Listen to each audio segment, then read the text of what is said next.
Thomas's train. Thomas often grumbled because he was not allowed to pull passenger trains. The other engines laughed. "You're too impatient," they said. "You be sure to leave something behind." "Rubbish," said Thomas crossly. "You just wait. I'll show you." One night he and Henry were alone.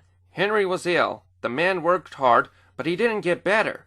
Now Henry usually pulled the first train in the morning, and Thomas had to get his coaches ready.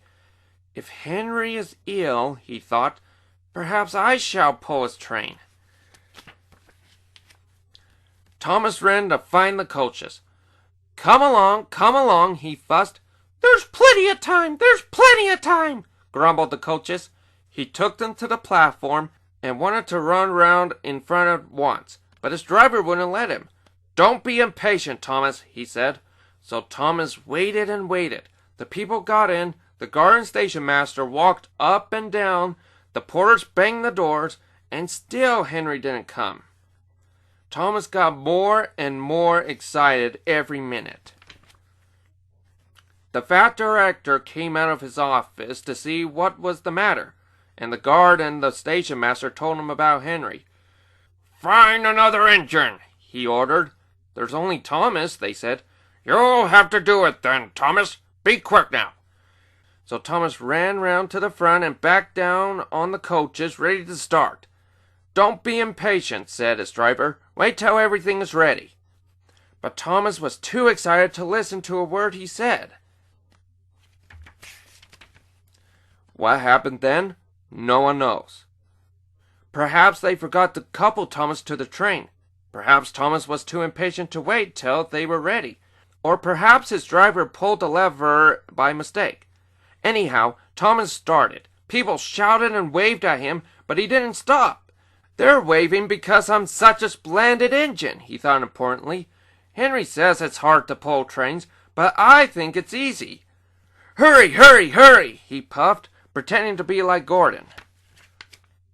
As he passed the first signal box, he saw the men leaning out waving and shouting. "They're pleased to see me," he thought. "They've never seen me pulling a train before. It's nice of them to wave." And he whistled, "Beep, beep, thank you," and hurried on.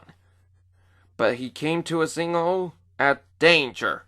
"Bother," he thought. "I must stop, and I was going so nicely too. What a nuisance signals are."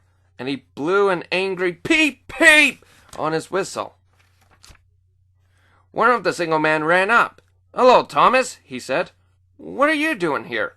"I'm pulling a train," said Thomas proudly. "Can't you see?"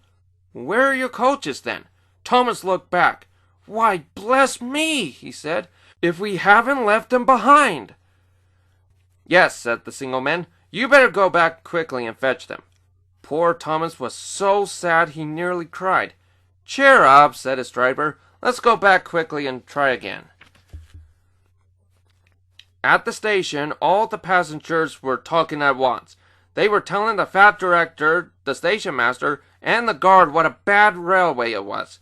But when Thomas came back and they saw how sad he was, they couldn't be cross. So they coupled him to the train, and this time he really pulled it.